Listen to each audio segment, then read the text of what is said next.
नमस्कार।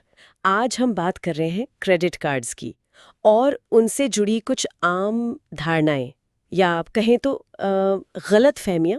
अक्सर लोग क्रेडिट कार्ड का नाम सुनते ही थोड़ा सहम जाते हैं, लेकिन क्या ये डर सच में सही जानकारी पर आधारित है? तो आज हम क्रेडिट कार्ड को एक वित्तीय साधन के तौर पर बेहतर समझने की कोशिश करेंगे और जानेंगे कि आम सुनी सुनाई बातों और हकीकत में कितना फर्क है। तो चलिए इस पर गहराई से बात करते हैं। तो सबसे पहली सबसे बड़ी गलत फहमी पर आते हैं कि क्रेडिट कार्ड लिया नहीं कि कर्ज के जाल में फंसे। लेकिन ये धारणा आधी अधूरी है। मतलब कर्ज क्रेडिट कार्ड सिर्फ रखने से नहीं होता, बल्कि उसे गैर जिम्मेदाराना तरीके से इस्तेमाल करने से होता है। यानी अगर कोई अपनी चुकाने की क्षमता से कहीं ज्यादा खर्च कर दे या फिर हर महीने बिल का भुगतान समय पर ना करे, तब मुसीबत शुरू होती है। दरअसल लेख इसे एक वित्तीय साधन मतलब एक फाइनेंशियल टूल की तरह देखने की सलाह देता है। ये पैसे संभालने का एक तरीका हो सकता है। सोचने वाली बात यह है कि क्रेडिट कार्ड खर्च करने के एहसास को पैसे देने के दर्द से अलग कर देता है। कैश या डेबिट कार्ड में पैसा तुरंत जाता है, क्रेडिट कार्ड में बिल बाद में आता है, इसलिए इसमें ज्यादा अनुशासन की जरूरत होती है। अच्छा, तो ये मनोवैज्ञानिक पहलू भी है कि खर्च का एहसास तुरंत नहीं होता। लेकिन अगर कोई अनुशासित रहे, यानी जितना खर्च करे उतना अगले महीने पूरा चुका दे, तो फिर क्या? तो फिर ये कर्ज का कारण बनने की बजाय फायदेमंद साबित हो सकता है। जिम्मेदारी से इस्तेमाल करने पर, मतलब हर महीने पूरी बकाया रकम समय पर चुकाने पर, ये आपकी क्रेडिट हिस्ट्री बनाने या सुधारने में मदद करता है। इसके अलावा कार्ड्स पर अक्सर रिवॉर्ड पॉइंट्स, कैशबैक या दूसरे ऑफर्स मिलते हैं जिनका फायदा उठाया जा सकता है। और ये सब बिना किसी ब्याज या अतिरिक्त शुल्क के मुमकिन है अगर आप पूरा बिल समय पर भर रहे हैं। तो कार्ड अपने आप में समस्या नहीं है, उसे इस्तेमाल करने का तरीका है। अब आते हैं दूसरी आम सोच पर। कुछ लोग मानते हैं कि क्रेडिट कार्ड पर हर महीने जानबूझकर थोड़ी रकम बकाया छोड़ देनी चाहिए, इससे क्रेडिट स्कोर अच्छा होता है। लेकिन यहाँ भी है कि सच्चाई इसकी ठीक उलट है।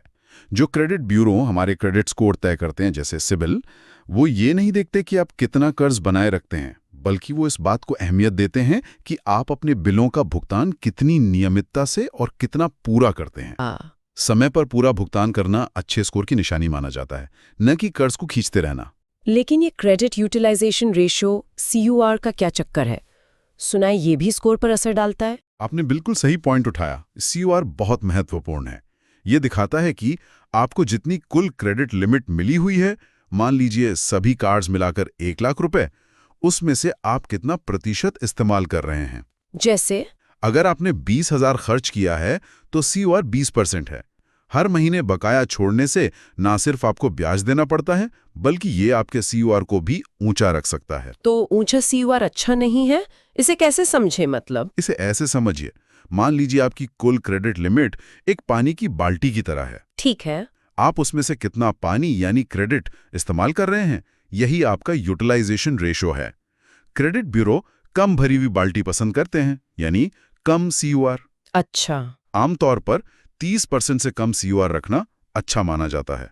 अगर आप हर महीने बकाया छोड़ते हैं तो आपकी बाल्टी ज्यादा भरी रहेगी, जो स्कोर के लिए वो एक नकारात्मक संकेत है। इसलिए स्कोर बनाने या सुधारने का सही तरीका है हर महीने बिल का पूरा भुगतान करना। हाँ, अब एक और सवाल जो लोगों के मन में आता है, खासकर जब बैंक वाले नए नए कार्ड्स ऑफर करते हैं, क्या बहुत सारे क्रेडिट कार्ड रखना क्रेडिट स्कोर के लिए खराब है? एक आम डर है कि ज्यादा कार्ड मतलब खराब स्कोर। देखिए, ये बहुत सच है कि जब भी आप किसी नए क्रेडिट कार्ड के लिए आवेदन करते हैं और वो मंजूर हो जाता है, तो आपके क्रेडिट स्कोर में कुछ अंकों की मामूली और अस्थायी गिरावट आ सकती है। अच्छा, तो गिरावट आती है? हाँ, थोड़ी सी।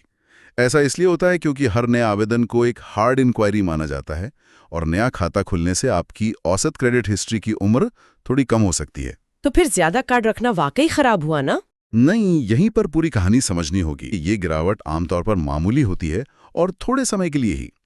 लंबे समय में अगर आपके पास कई कार्ड्स हैं और आप उन सभी का इस्तेमाल जिम्मेदारी से करते हैं, मतलब समय पर भुगतान करते हैं और किसी भी कार्ड पर बहुत ज्यादा कर्ज जमा नहीं होने देते, तो ये आपके स्कोर के लिए फायदेमंद भी हो सकता है। देखिए, ज्यादा कार्ड्स होने का मतलब है आपकी कुल उपलब्ध क्रेडिट लिमिट बढ़ जाना। हाँ। मान लीजिए आपके पास एक कार्ड 50,000 की लिमिट वाला है और आपने 25,000 खर्च किए, तो आपका CUR 50% है। अब अगर आपके पास 2 कार्ड 50,000 की लिमिट वाले हैं, कुल लिमिट 1 लाख, और आप अब भी 25,000 ही खर्च कर रहे हैं, तो आपका CUR से 25% रह गया। कम CUR स्कोर के लिए अच्छा है। तो कई कार्ड्स सही तरीके से मैनेज करने पे आपका समग्र CUR कम रखने में मदद कर सकते हैं। इतने ही कार्ड लें जिनकी जरूरत हो और जिनका प्रबंधन आप कर सकें, सिर्फ ऑफर्स के लिए नहीं। ठीक है। अब अगले डर पर आते हैं कि क्रेडिट कार्ड कंपनियां हमेशा कुछ ना कुछ छिपे हुए शुल्क लगा देती हैं। लोगों को अक्सर लगता है कि बिल में कुछ ऐसा जुड़कर आ गया जिसके बारे में उन्हें पता ही नहीं था। देखिए, ये सच है कि क्रेडिट कार्ड से जुड़े कई तरह के शुल्क होते हैं, जैसे वार्षिक शुल्क, जो कुछ कार्ड्स पर साल में एक बार लगता है, नकद अग्रिम शुल्क, कैश एडवांस फी। हाँ, यानी क्रेडिट कार्ड से ATM से नकद निकालने पर लगने वाला भारी शुल्क और ब्याज, देर से भुगतान शुल्क अगर आप नियत तारीख तक न्यूनतम भुगतान भी नहीं करते, और सीमा से अधिक शुल्क अगर आप अपनी क्रेडिट लिमिट से ज्यादा खर्च कर देते हैं। तो ये शुल्क छिपे हुए नहीं है? आमतौर पर नहीं।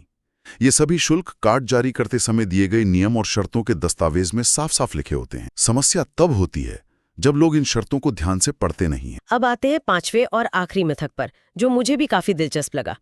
कई लोग मानते हैं कि जो पुराने क्रेडिट कार्ड अब इस्तेमाल में नहीं आ रहे हैं, उन्हें बंद करवा देना चाहिए ताकि क्रेडिट रिपोर्ट साफ सुथरी लगे। हाँ, और ये एक ऐसी सलाह है जो अनजाने में नुकसान कर सकती है। पुराने इस्तेमाल ना होने वाले कार्ड को बंद करना अक्सर आपके क्रेडिट स्कोर को फायदे की जगह नुकसान पहुंचा सकता है। इसके 2 मुख्य कारण हैं जिनका जिक्र हमने पहले भी किया है। अच्छा, कौन से 2 कारण? पहला है आपके क्रेडिट इतिहास की लंबाई, मतलब length of credit history. Credit score तय करते समय यह देखा जाता है कि आप कितने समय से क्रेडिट यानी लोन या क्रेडिट कार्ड का इस्तेमाल कर रहे हैं। आपका क्रेडिट इतिहास जितना लंबा होता है, उसे उतना ही अच्छा माना जाता है, क्योंकि यह आपकी लंबे समय तक जिम्मेदारी निभाने की क्षमता दिखाता है। एक पुराना क्रेडिट कार्ड खाता आपके औसत क्रेडिट इतिहास की लंबाई को बढ़ा रहा होता है। उसे बंद करने से आपका औसत इतिहास छोटा हो सकता है, जो स्कोर के लिए अच्छा नहीं है। दूसरा कारक है क्रेडिट यूटिलाइजेशन रेशियो, CUR। मान लीजिए आपके पास 3 कार्ड हैं, कुल लिमिट 2 लाख रुपए है।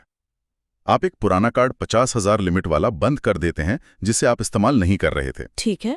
अब आपकी कुल लिमिट सिर्फ 1.5 लाख रह गई। अगर आप बाकी 2 कार्ड्स पर उतना ही खर्च कर रहे हैं जितना पहले करते थे, तो आपकी कुल लिमिट कम होने की वजह से आपका CUR बढ़ जाएगा। और जैसा हमने बात की, ऊंचा CUR स्कोर के लिए नकारात्मक है। अब तक किसी पुराने कार्ड पर कोई भारी भरकम वार्षिक शुल्क न लग रहा हो जिसे आप बिल्कुल नहीं देना चाहते, तब तक उसे खुला रखना ही बेहतर है, भले ही आप उसे साल में एक आध बारी इस्तेमाल करें। मैं DM झा, आप देख रहे थे स्टोन टैक्सपिन चैनल।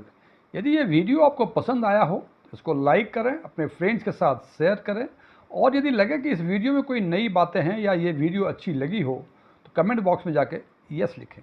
और यदि ऐसा लगे कि इस वीडियो में ऐसी कोई बातें नहीं थी, जानकारी नहीं थी जो आपको पहले से नहीं मालूम थी, या आपको ये वीडियो ही पसंद नहीं आया हो, तो कमेंट बॉक्स में जाके नो लिखें।